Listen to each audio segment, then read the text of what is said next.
Nous sommes vraiment dans la joie en écoutant de telles paroles qui nous donnent de l'espérance, qui nous donnent du courage.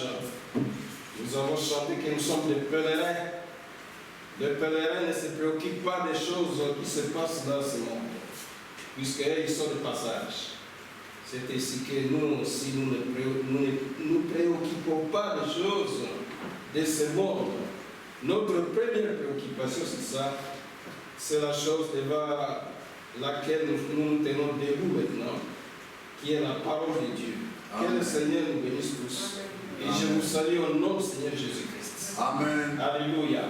Nous allons donc ça tarder, passer directement à la lecture de la parole de Dieu. Alors, c'est toujours notre verset de 1 Samuel. 1 Samuel au verset 3. Au chapitre 3. 1 Samuel.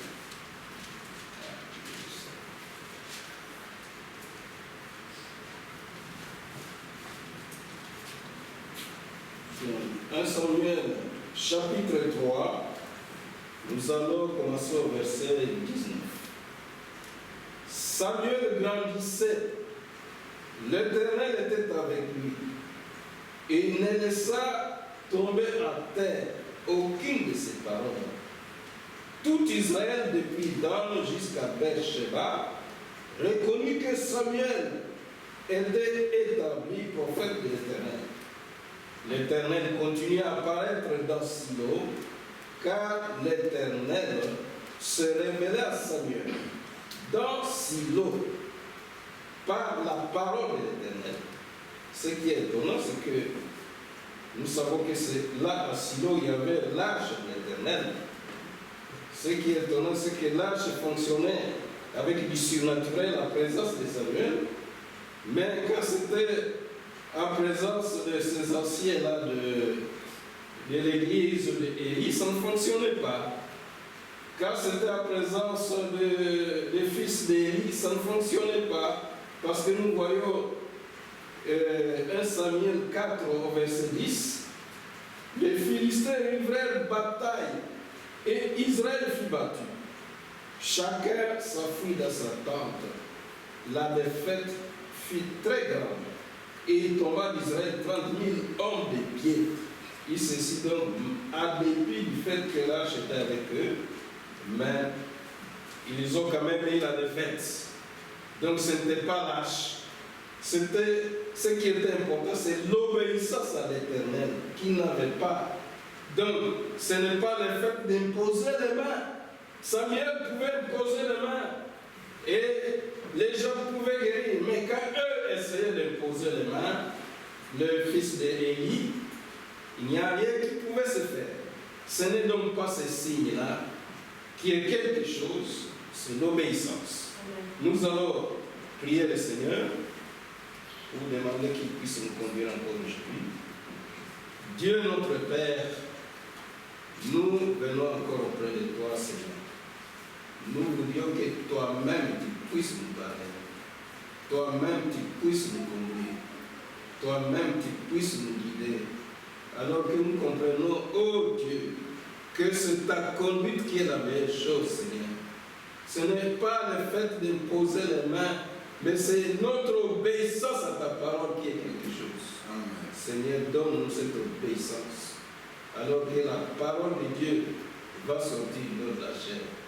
Sois celui qui va parler à ton peuple, puisque Seigneur, nous l'avons appris dernièrement, qu'il y a des choses que toi-même tu veux faire. Tu ne veux vraiment pas d'intermédiaire. Permets que ce soit ainsi ce soir, Seigneur, afin que ton peuple, après avoir écouté la parole de Dieu, chacun puisse retourner encore avec joie, en disant, mon cœur ne brûle-t-il pas au-delà de moi-même, car la parole de Dieu sortait du haut de la chair. Transforme-nous complètement par ta parole, Seigneur. Nous te le demandons ici, au nom de Jésus, que notre seul Seigneur et Sauveur. Amen. Amen. Alléluia. Amen. Ce soir. Voilà. Donc, je venais de le dire, c'est quand même quelque chose d'étonnant. L'arche fonctionne car seulement c'est Samuel qui est là. Elle ne fonctionne pas car ce sont les fils d'Élie. Voilà. Mais le secret, c'est toujours le même secret. Voilà parce que il est écrit au verset 21 de 1 Samuel 3, 21. L'Éternel continuait à apparaître dans Silo, car l'Éternel s'est révélé à Samuel dans Silo. C'est le problème de révélation. Les fils d'Élie et les autres faisaient des choses sans révélation, faisaient des choses de manière intellectuelle. C'est pour cette raison que Dieu aussi ne se manifeste pas. Parce que nous l'avons dit, car Dieu veut que nous puissions voir des choses que notre intelligence ne peut pas nous aider à voir. C'est ça, c'est pour cette raison que nous sommes là. Il y a des choses pour lesquelles l'intelligence ne peut rien dire. Et pour cela, il faut que Dieu lui-même intervienne. Alléluia. C'est pour cette raison que je trouvais bon d'intituler pour aujourd'hui comme sujet l'importance de la révélation divine dans notre vie chrétienne. La révélation, c'est quelque chose de très très important. Mais avant d'aller plus loin, qu'est-ce que ça signifie la révélation? En fait, j'ai lu dans les dictionnaires, la révélation peut être définie comme une connaissance accordée par Dieu sur lui-même. Dieu se révèle pour que nous puissions les connaître lui-même. Donc sur lui-même, sur ses intentions. Qu'est-ce que Dieu a l'intention de faire pour moi? Sur ses intentions et sur sa pensée. Elle peut aussi être définie comme le fait de dévoiler les sources cachées de la parole de Dieu, écrite. Parce que cette parole, comme on l'a dit, la Bible, ce n'est pas un livre comme les autres. Sans la révélation de Dieu, nous n'allons vraiment rien comprendre de cette Bible. Il y a même quelqu'un, un théologien, qui a même pratiquement blasphémé en disant, quand il lit l'Apocalypse, il dit vraiment, là, le monsieur Jean, il avait sans doute mangé un repas avec beaucoup de piment. Donc lui, les théologiens n'y comprennent rien du tout. Alors que pour nous, mais c'est vraiment de la crème. Nous pouvons voyager de la Genèse à l'Apocalypse et nous comprenons facilement les choses. Suite à la révélation que le Seigneur nous a envoyée au travers de son serviteur, le prophète Branham. La Bible est devenue un livre tout nouveau pour nous. La Bible est devenue toute une mélodie merveilleuse pour ceux qui lui appartiennent. Mais quand vous êtes en train de vous réjouir comme ça avec la Bible, mais pourquoi cela se réjouissent? Puisque justement, nous avons des choses qu'eux ne peuvent pas avoir, étant donné qu'ils n'ont pas la révélation. Alléluia. Amen. Nous sommes vraiment dans la joie pour ce message du temps de la fin qui nous a envoyé. Amen. Dans l'exposé de cet âge d'église, il est dit la révélation, c'est le dévoilement. C'est comme donc un sculpteur qui dévoile son œuvre statuaire, l'exposant ainsi au regard. Et vous savez sans doute que l'Église tout entière est bâtie sur cette chose-là, sur ce qu'on appelle la révélation. Ça, c'est là, le bâtiment ne doit que s'écrouler. Si c'est un bâtiment qui est bâti sur la théologie, et depuis aujourd'hui, nous devons savoir que la théologie, ce n'est que du sable mouvant. Alors, une telle église ne peut vraiment pas tenir. Pour qu'une église tienne vis-à-vis de toutes les attaques de l'ennemi, il faut que cette église soit bâtie sur la révélation. Et c'est ce que notre Seigneur Jésus avait dit à Pierre. Sur ce roc de la révélation, je bâtirai mon église, et les forces du séjour des morts ne prévaudront point contre cette église. Alléluia. Amen. Amen, amen. Alors, qu'est-ce que la révélation nous donne? Nous voyons qu'à partir du moment où justement M. Samuel a eu la révélation, voyons un peu ce qui s'est passé. Donc 1 Samuel 3, verset 19. Il a eu la révélation. Maintenant, voyez ce qui se passe dans la vie de Samuel. Samuel grandissait. Donc, il grandissait. Ce n'était pas seulement une croissance physique, mais c'était aussi une croissance spirituelle. Il grandissait dans les choses du royaume. Il grandissait à ce qui concerne, par exemple, le discernement entre les bien et les mal. Il grandissait à ce qui concerne justement, oui, la connaissance des Écritures. Donc l'Éternel était avec lui. Il ne laissa tomber à terre aucune de ses paroles. Voilà qu'il grandissait. Donc une des choses que la révélation nous fait, c'est que la révélation nous fait grandir spirituellement. La révélation nous transforme. Et c'est comme quand, dans le naturel, quand nous mangeons. Vous voyez l'enfant qui grandit, et il ne grandit pas seulement à taille ou en épaisseur, mais il grandit aussi à qualité. Vous allez voir l'enfant avec une barbe qui pousse. Vous allez voir la fille avec des seins et qui se manifeste. Donc, vous allez constater que cet enfant maintenant, il est à même aussi de procréer, par exemple, ce qui est très, très important. Et dans notre croissance spirituelle, c'est ça. Donc, quand vous grandissez, alors il y aura un moment où vous aussi, vous devenez à même d'apporter la parole de Dieu aux autres et les autres viennent aussi à Christ. Vous êtes aussi en train de faire des enfants pour Christ. C'est là où le Seigneur va nous amener. Donc, comme on avait, c'était au Congo, peut-être où j'ai prêché sur la croissance spirituelle. Voilà, nous venons de la foule, du monde, dans la confusion. Mais Dieu nous appelle, il fait de nous des disciples. Vous voyez, nous commençons à grandir comme ça.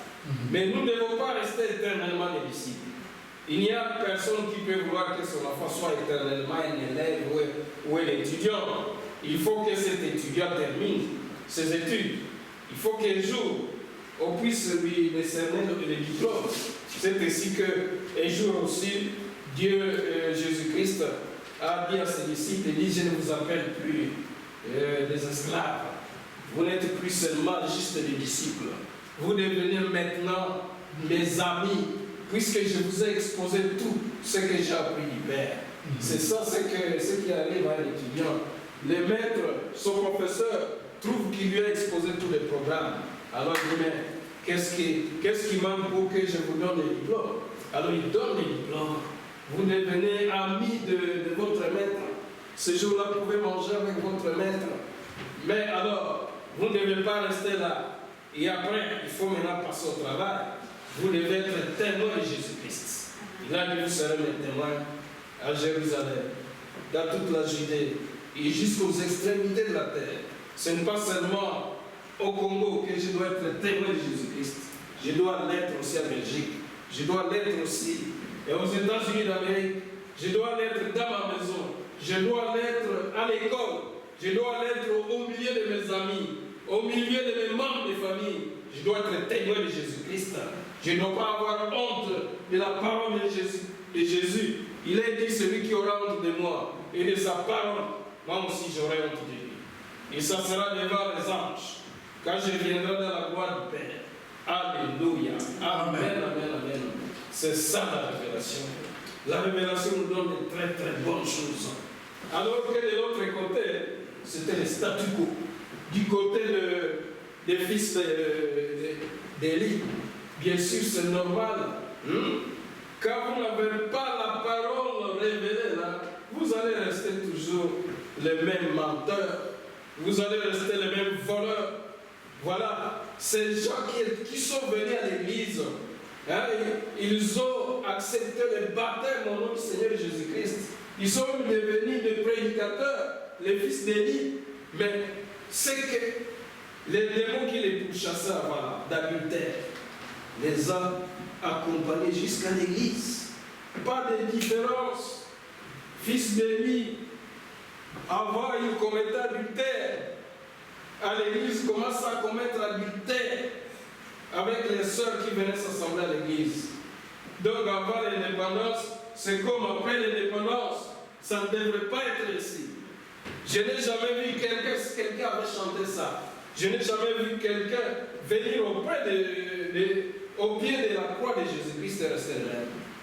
Sinon, alors, il n'est pas venu au pied de la croix. Il y a quelque chose qui doit se passer.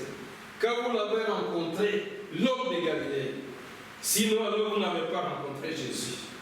Vous avez rencontré notre esprit, mais Jésus transforme.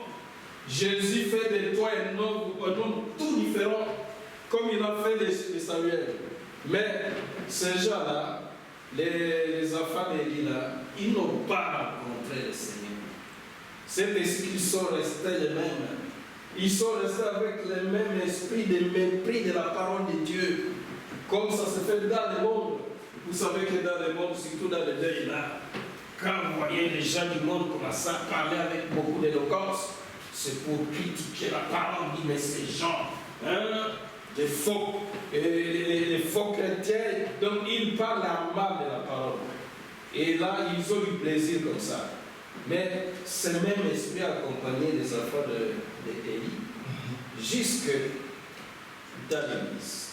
Esprit de désobéissance vis-à-vis des parents que nous avions dans le monde, alors que nous devenons maintenant chrétiens. Ce même esprit les a pourchassés jusqu'à l'église. Voilà. Tout simplement parce que Dieu ne s'est pas révélé à ces pauvres garçons. Ils n'ont pas eu la révélation. Ils sont restés avec une connaissance intellectuelle. Voilà. C'est que nous pouvons devenir sans révélation. C'est pour cette raison que la révélation, c'est quelque chose de très, très important. Parce qu'elle nous transforme. Elle fait de nous ce que nous devions vraiment être. De véritables chrétiens, pas des hypocrites. Donc des chrétiens jusque dans nos chambres à coucher. Des chrétiens qui n'ont pas peur seulement du pasteur, mais qui ont la crainte de l'Éternel dans leur cœur. Des chrétiens qui ont compris ce que ça signifie la crainte de l'Éternel. C'est expliqué dans la Bible. La crainte de l'Éternel, c'est quoi? C'est la haine du péché. Tu as la haine. Le péché, c'est comme des excréments pour toi. À partir de ce moment-là, il y a quelque chose qui s'est passé dans ta vie. Quand tu commences à voir que le péché, c'est comme des excréments, c'est quelque chose de très mauvais. Alléluia. Amen, amen. Nous allons donner une deuxième importance. C'est que la révélation, justement, nous guide les enfants de Dieu et elle donne une direction et un sens à notre vie chrétienne. Elle nous donne de l'intelligence. La révélation. Nous ne sommes pas dans la révélation, nous avons la compréhension de la Bible. Au-delà de son contexte historique. Ça, c'est aussi un livre d'histoire, vous savez. Les profs d'histoire utilisent ça parce que les événements qui sont là, c'est exactement comme ça que ça s'est passé. Mais nous allons au-delà de ça, puisque nous avons la révélation. Donc la révélation, avec ça, nous avons la compréhension de la Bible, au-delà de son contexte historique et de son sens littéral. Donc la Bible, ce n'est pas juste les lettres là, mais derrière ces lettres-là, il y a une voix qui te parle. Il y a une voix qui t'explique les choses. Donc, au-delà du sens littéral des Écritures, il nous donne leur sens spirituel caché. Il y a un sens spirituel caché dans la Bible.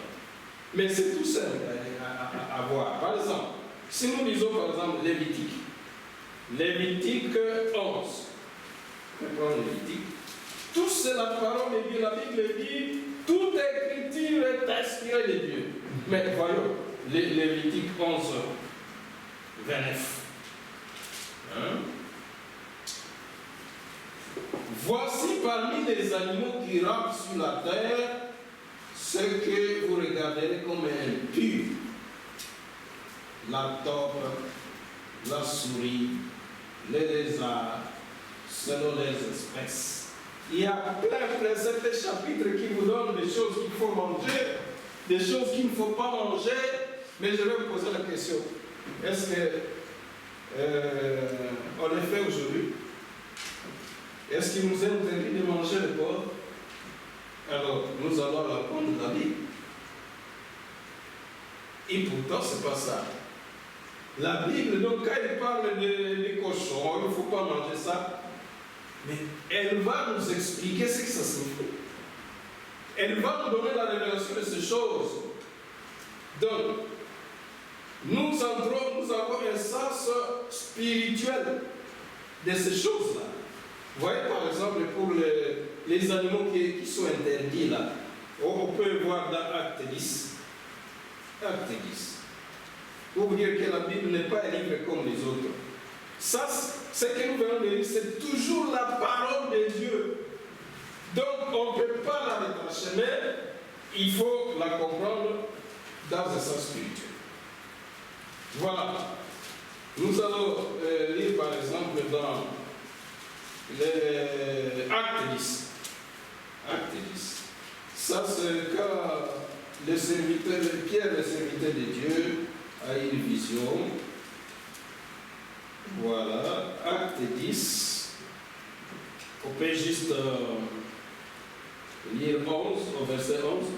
Il vit le ciel ouvert et un objet semblable à une grande nappe attachée par les 4 coins qui descendait s'abaissait vers la terre et où se trouvaient tous les quadrupèdes et les reptiles de la terre et les oiseaux du ciel.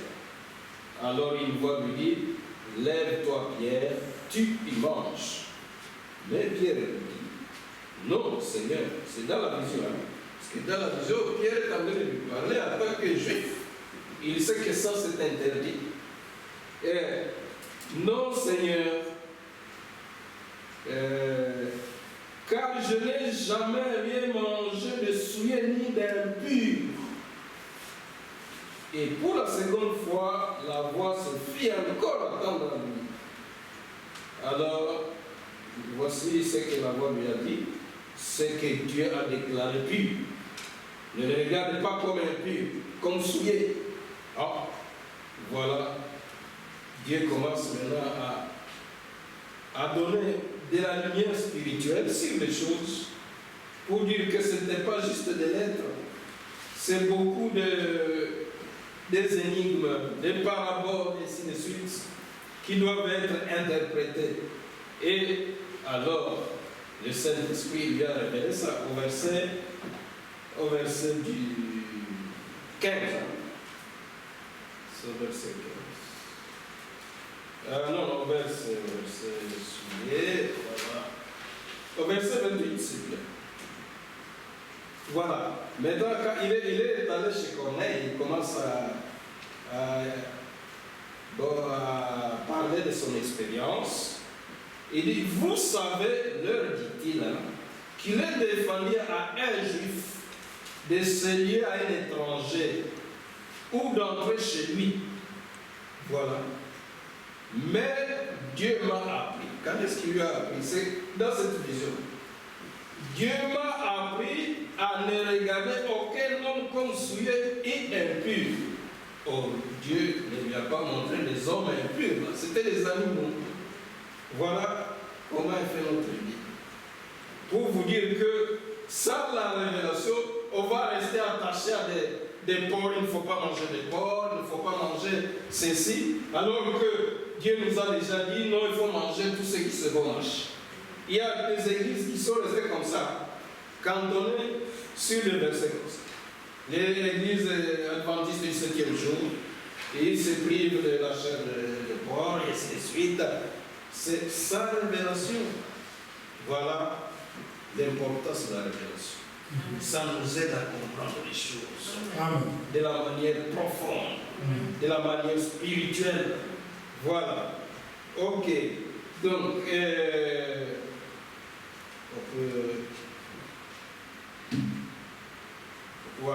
on peut continuer un peu.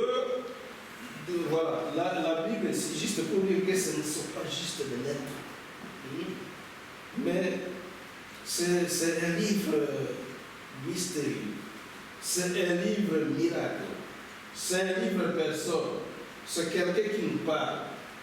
Alléluia. Amen.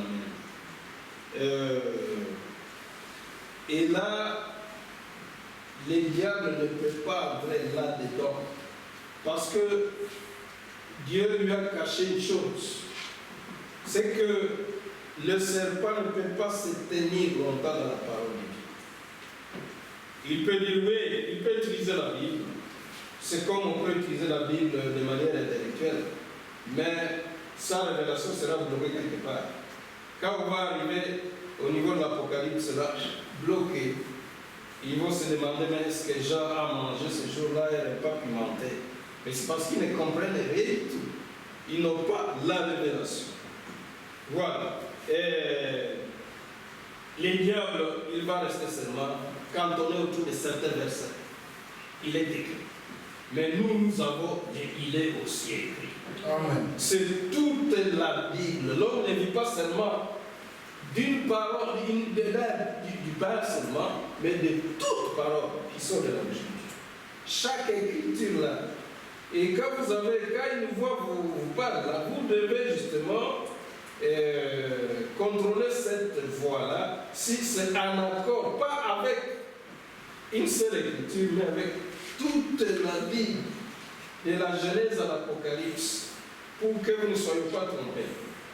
C'est comme ça. Alléluia. Amen. Amen. Alors, l'autre importance de la révélation, c'est que quelqu'un qui a la révélation, Dieu lui donne un esprit de recul, de patience, de tempérance. Il lui donne du frein dans ce qu'il doit faire, puisqu'il s'attend tout le temps à l'éternel. Avant même de voyager, Seigneur, est-ce que c'est dans ta volonté que je puisse voyager? Avant de choisir, je ne sais pas, une faculté à l'université, est-ce que, Seigneur, c'est dans ta volonté que je puisse choisir telle faculté, avant d'aller dans telle ville? C'est tout le temps comme ça un enfant de Dieu. C'est ça justement ce qui manquait à ces enfants d'Élie, à ces anciens. Avant d'aller combattre les Philistins, il fallait qu'ils consultent l'Éternel. L'Éternel allait justement leur épargner cette défaite-là. Vous voyez, c'était le cas de David qui consultait tout le temps. Ça, on peut lire vite. David consultait tout le temps l'Éternel. Donc là, 1 Chronique 4. 1 Chronique 4. Non, 1 Chronique 14. Oui. 1 Chronique 14. Au verset 8. Dans tous les combats, dans toutes nos activités, consultons toujours l'Éternel. Les Philistins, au verset 8, les Philistins apprirent que David avait été roi pour roi sur tout Israël, et ils montèrent tous à sa recherche. David a fut informé et sortit au-devant d'eux. Les Philistins arrivèrent et se répandirent dans la vallée de Réphaïm. Voilà au verset 10, David consulta Dieu en disant, monterai-je contre les Philistins et les livreras-tu entre mes mains? Voilà. Et Dieu, il parle réellement, il n'est pas une imagination. Il lui a répondu. Dieu lui répond, monte, je les livrerai entre tes mains. Mais Dieu, c'est à chaque circonstance de notre vie que nous devons les consulter. Il ne faut pas dire, bon, comme je les consulte aujourd'hui, demain je vais. Non. Demain, ça sera une circonstance plus particulière encore. Quand tu vas les consulter, il va peut-être pas te dire de monter, il va te dire peut-être autre chose. C'est pour cette raison que nous devons rester attachés à Dieu. Parce que nous n'avons pas facile devant nous. Devant nous, il y a un ennemi de taille qui est le diable. Le diable qui a été avec Dieu là, il y a longtemps, il connaît beaucoup de choses. Alors, nous devons consulter celui qui est plus fort que le diable. C'est notre Seigneur. Voilà. Maintenant, la deuxième fois, les Philistins sont encore venus. Alors ça, c'est au verset 14. David ne s'est pas fatigué de consulter l'Éternel. David consulta encore Dieu. Et Dieu lui dit maintenant autre chose maintenant. Pour la deuxième fois, ce n'est pas la même chose. Tu ne monteras pas après eux. Détourne-toi d'eux et tu arriveras sur eux vis-à-vis des milieux. Voilà. Ça change le pour dire qu'à chaque pas de notre vie, nous devons rester attachés à Dieu. Puisque chaque circonstance, c'est un cas d'espèce dans cette vie. Il faut alors avoir Dieu pour dénicher les petites différences entre les circonstances. Voilà. L'autre importance de la révélation, je crois que c'est là où nous sommes en train d'aller, c'est que Dieu, justement, nous aide avec la révélation à ne pas nous précipiter dans les choses. Par exemple, quelqu'un malade, déjà, vous voulez lui imposer les mains, hein? Mais attendez-vous d'abord aussi. La Bible dit n'imposez pas avec précipitation. Donc, cet esprit de prudence, cet esprit de patience, cet esprit de tempérance, cela nous est donné par la révélation. Alors que les autres qui n'ont pas la révélation, la Bible dit, le peuple qui n'a pas de révélation, le peuple qui n'a pas de frein. C'est comme une voiture qui n'a pas de frein. Sans révélation. Donc une telle voiture sur une descente, et si devant il y a un virage, mais c'est fichu. C'est la destruction. C'est ici d'ailleurs que la conséquence, c'est la destruction, comme cela est dit là au 4:6. Il dit, alors le peuple qui n'a pas de frein est détruit par manque de connaissance. Voilà, par manque de révélation, on est détruit. Mais quand nous avons la révélation, cela nous aide beaucoup. C'est ici que nous devons toujours demander ça. Alléluia. Amen. Alors, avec la révélation, justement, alors il y a deux catégories de personnes qui se dessinent, des catégories de chrétiens. Et là, le frère Branham en avait parlé dans la brochure intitulée « Pourquoi les gens sont si ballottés? Pourquoi les gens sont si agités ?» Dans l'église, il y a des catégories de gens. Il y a des gens qui sont tout le temps dans le haut et dans le bas. Les hauts et bas, les hauts et bas. Tantôt il est chrétien, tantôt comme un païen. Il y a d'autres gens qui sont toujours, presque toujours dans la victoire. Vous ne saurez jamais s'il est triste. Il est toujours dans la joie. Voilà, c'est des catégories. Ça, le frère Branham s'est posé la question. Il dit, mais pourquoi, Seigneur? Qu'est-ce que ces gens-là, qui sont toujours dans les hauts là, qu'est-ce qu'ils ont que les autres n'ont pas? Je ne sais pas si c'est pas là que nous allons terminer maintenant. Alors, il dit ceci. Dans le paragraphe 48, dans la brochure, pourquoi les gens sont si ballottés, et une brochure, une prédication prêchée le 1er janvier 56. Il a dit, la foi chrétienne est basée entièrement sur le repos. Et le chrétien n'est pas ballotté. Bien sûr, le chrétien qui a eu la révélation n'est pas ballotté. Il ne tremble pas. On posait toujours cette question à Frère Branham, parce qu'il y a eu beaucoup de défis qu'il a relevés. Quand il dit par exemple, si cet homme, si cet enfant ne ressuscite pas, prenez une pancarte et collez sur moi, faux prophète. Ah! Qui peut dire ça facilement? Est-ce que moi je peux dire ça? On dit alors lui, mais frère Branham, toi tu ne peux pas avoir peur. Et alors si ça rate, il va dire que tu es faux prophète. Il dit oui, si Dieu ne me l'a pas dit, j'aurais peur comme tous. Mais Dieu me l'a dit. Pourquoi avoir peur? C'est ça la différence. Hein? Quand Dieu t'a réellement révélé quelque chose, il n'y a plus de la place pour la peur.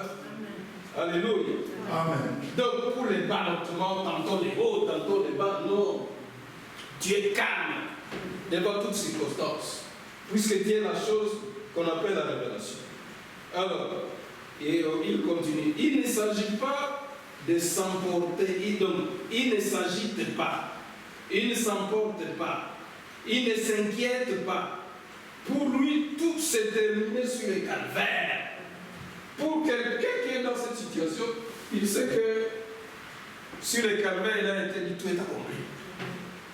Même ta maladie là, tout est accompli. Même ton problème de boulot là, tout est accompli. Sur le calvaire. Alléluia.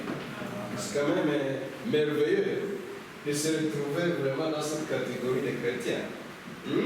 Alors, donc la maladie, les déceptions peuvent venir, mais rien ne peut les séparer de l'amour de Dieu. C'est à ce niveau qu'était parvenu aussi Paul. Il dit, mais qu'est-ce qui va encore me séparer de l'amour de Dieu? Est-ce que ça sera la guerre, ou la faim, ou la soif? Il a dit, rien ne pourra me séparer de l'amour de Jésus-Christ. Alléluia. Voilà. Alors, là c'est différent de quelqu'un qui a la foi intellectuelle. Donc la foi parce qu'il comprend les Écritures intellectuellement. Ça c'est une foi comme du sable vivant. Tandis que la foi fondée sur la révélation, c'est un roc. Donc là tu es inamovible. Les frères Branham continuent à dire ça. Au paragraphe 54. J'ai appris ceci par expérience. On trouve des gens qui semblent très religieux, qui paraissent avoir un désir si profond de Dieu et qui recherchent Dieu tous les jours, mais ils n'arrivent jamais à une solution par laquelle ils pourraient être établis ou ancrés en Christ. C'est la catégorie des intellectuels. Et moi aussi j'ajoute ici, des gens qui ont une foi intellectuelle. Donc ils ont une conception intellectuelle ou cérébrale de ce que Dieu a dit dans sa parole et de Jésus-Christ au moyen de la connaissance. C'est le chrétien intellectuel. Il peut avoir faim de Dieu, il se régale de Dieu, il se réjouit, mais ça ne dure pas. Ça va se terminer ici. Et après, où est partie cette joie? Où est parti ce mouvement? C'est un chrétien intellectuel. Donc c'est comme justement, c'est là qui ont reçu la semence sur des endroits pierreux. La Bible dit, il attend la parole, la reçoit avec joie, mais il manque de la persistance, de la tempête, de la persévérance face à une tribulation, à une persécution. Il suffit qu'il y ait une petite persécution, c'est fini. Lui qui était déjà là-bas, il retombe. Alors c'est le cas, ça on n'aura pas le temps de lire tout ça, c'est le cas des enfants d'Israël. À Exode 15 là. Ils ont vu combien Jéhovah fait des choses inouïes, des choses inédites. Une mer rouge qui s'ouvre et qui engloutit les Égyptiens. Mais après la mer rouge, ils ont chanté comme jamais auparavant. Il y a Myriam qui a pris les tambours, qui a commencé à danser, et toutes les autres femmes. Mais ça n'a pas fait longtemps. Déjà au chapitre 16, là, Exode 16, 1 à 3. Il y a une épreuve de la faim. Donc, ils ont commencé à murmurer. Ils étaient sur le point de lapider Moïse. Parce que non, il n'y avait plus à manger. Mais est-ce que c'est moi qui donne à manger? Non, donne-moi à manger. Mais pourquoi tu nous as fait sortir du pays d'Égypte? Ils ont oublié ce qu'ils ont souffert en Égypte. Alors qu'ils venaient de chanter avec joie. Par la grâce de Dieu, Dieu envoie la manne. Il leur donne la main. Ah, il se réjouissent encore. C'est ça une grande église. Juste quand Dieu dit, ah, Dieu est beau, vous serez au ciel. Ah, amen, amen, amen. Mais quand il doit dire maintenant, toi tu ne dois pas porter des jupes courtes. Oh. Mais tu ne veux que des paroles bonnes là. Hein? Mais il y a aussi des paroles dures que tu dois aimer. Hein? Comme Pierre qui disait, oui, Seigneur, moi, mais à qui d'autre irais-je? C'est toi qui as les paroles de la vie éternelle. Même si c'est dur, je vais rester avec toi. Alléluia. Amen. Alors, Branham s'est posé la question suivante. Qu'est-ce que ces chrétiens, par expérience, ont de spécial qui n'est pas chez les autres? Alors, et la réponse, c'est ici. On va le sauter parce que, voilà. C'est que nous connaissons l'histoire dans l'Ancien Testament. Ils ont mangé la manne. La manne est tombée. Alors, on va lire un peu ce qu'il disait. Voici la réponse. Tous mangeaient, au paragraphe 76, tous mangeaient la même manne, même les ramassis là. Ils mangeaient cette même manne là, qui tombait tout le temps. Mais voici ce qui. Donc, même Moïse mangeait la même manne. Et les vrais enfants d'Israël. Mais cette manne-là ordinaire, là, vous savez qu'elle se fondait. Quand elle touchait le sol, vers 9 heures déjà, il n'y en avait plus. Et si vous essayez de conserver cette manne, elle s'abîmait, elle pourrissait. Ça, c'était la manne que tout le monde mangeait. Même Moïse mangeait cette manne-là. Maintenant, il y a quelque chose de très très profond ici, c'est que, à un moment donné, Dieu a dit à Moïse, au paragraphe 80, puis Dieu dit à Moïse et à Aaron de fabriquer un grand vase en or et de les remplir de manne et de les mettre dans le lieu très saint. Donc, on a pris de cette manne-là une partie qu'on gardait dans le lieu très saint. C'est là où on va voir la grande différence. Dans le lieu très saint qu'on a appelé la manne cachée. Donc, il le mettait dans le lieu très saint près de l'arche.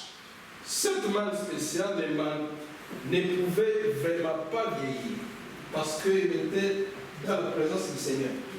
Vous savez que dans le lieu très saint, c'était un lieu spirituel, un lieu de miracle, où même la Vierge d'Aaron avait fleuri. Il y avait une lumière surnaturelle. Là, c'était des choses qui ne viennent que de Dieu. Même la manne pouvait être conservée des siècles et des siècles là-bas. Cette manne-là. Alors, c'est ça la différence. Moïse, qui a été qualifié dans la Bible comme étant l'homme le plus patient, le peuple lui a causé beaucoup de problèmes. Hein? Un jour, Dieu a dit, mais Moïse, ça en est trop de ce peuple. Mais allez, mets-toi à part. Hein? Moi, je vais détruire ce peuple. Et pour que je fasse de toi une nation. Moïse, alors que le peuple lui a vraiment créé des problèmes, il a dit, non, Seigneur. Mais si tu le fais, que diront les Égyptiens? Hein? Ils plaident même pour ces gens vraiment qui voulaient les tuer. Ça, c'était Moïse. La différence, c'est quoi? Parce que quand le peuple, tous ces gens étaient dans le haut et le bas, lui était toujours patient, il était toujours tranquille. C'est parce qu'il mangeait, en plus de cette manne ordinaire-là, il mangeait de la manne cachée. De la manne qui était dans le lieu très saint. C'est ça la différence. Donc, il entrait dans le lieu très saint. Et le frère Branham dit ceci. Avez-vous rencontré quelqu'un qui a été là, à l'intérieur, et qui a goûté de cette manne cachée? Vous pouvez le voir le lundi, mardi, mercredi, jeudi, vendredi, samedi et dimanche. Pas de jour nuageux pour une telle personne. Pour lui, il est toujours plein d'amour.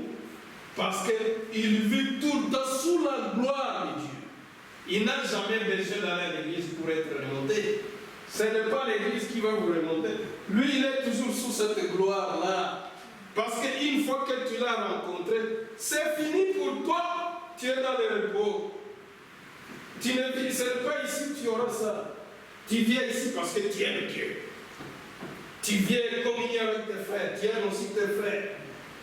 Tu aimes la parole de Dieu qui te dit, n'abandonnez pas votre assemblée.